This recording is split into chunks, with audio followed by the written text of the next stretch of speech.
সুপ্রিয় সপ্তম শ্রেণীর শিক্ষার্থীরা, ইউনিটি এডুকেশন বিডি চ্যানেলটিতে তোমাদের স্বাগতম। এই ভিডিওতে তোমাদের বাংলা বইয়ের পৃষ্ঠা 99-100 এর কতকাল ধরে লেখক যা বলতে চেয়েছেন তা নিজের ভাষায় লেখো, এই চোখটি পূরণ করব এবং কতকাল ধরে রচনাটি যা আছে এবং আমার মতামত জিজ্ঞাসায় লিখব।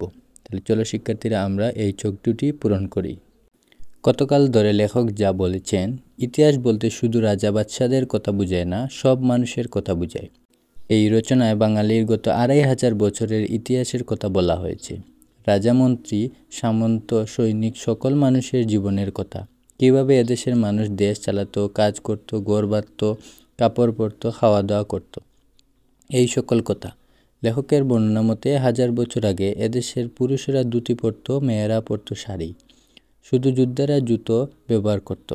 সাধারণ লোকের তা সামর্থ্যের বাইরে ছিল, তবে তারা পায়ে খড়ম পরত।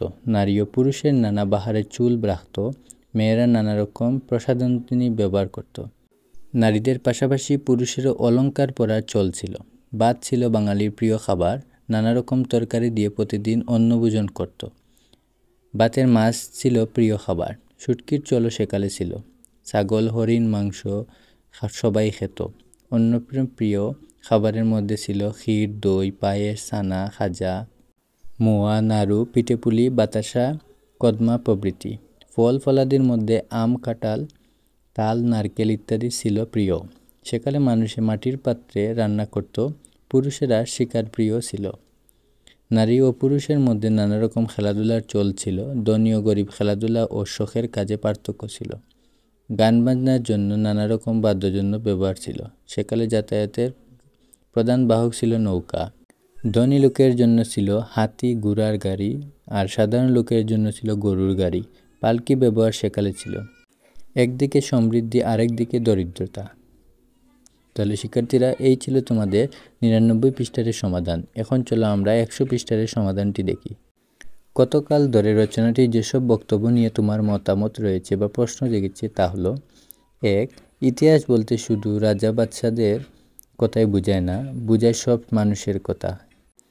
এককালে এদেশে রাজরাজার ছিল না, তখন মানুষের দাম ছিল বেশি।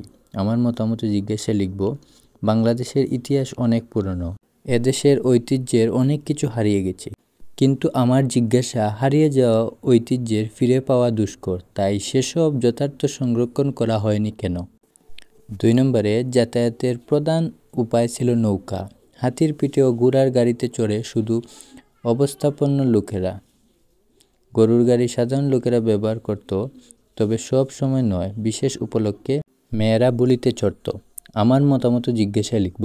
রাজাদের দল এখন নেই, কিন্তু রাজার শাসন আছে। সেই শাসনের বেড়াজাল পেরিয়েছে, যোগাযোগ ব্যবস্থার উন্নতি হয়েছে, কিন্তু আগের যোগাযোগের ধরন কেন বিলুপ্ত হবে, সেটাই আমার জিজ্ঞাসা। তাহলে শিক্ষার্থীরা, এই ছিল তোমাদের বাংলা বইয়ের পৃষ্ঠা 99 এবং 100 পৃষ্ঠার চকগুলোর সমাধান। ভিডিওটি ভালো লাগলে অবশ্যই চ্যানেলটি সাবস্ক্রাইব করতে ভুলবে না।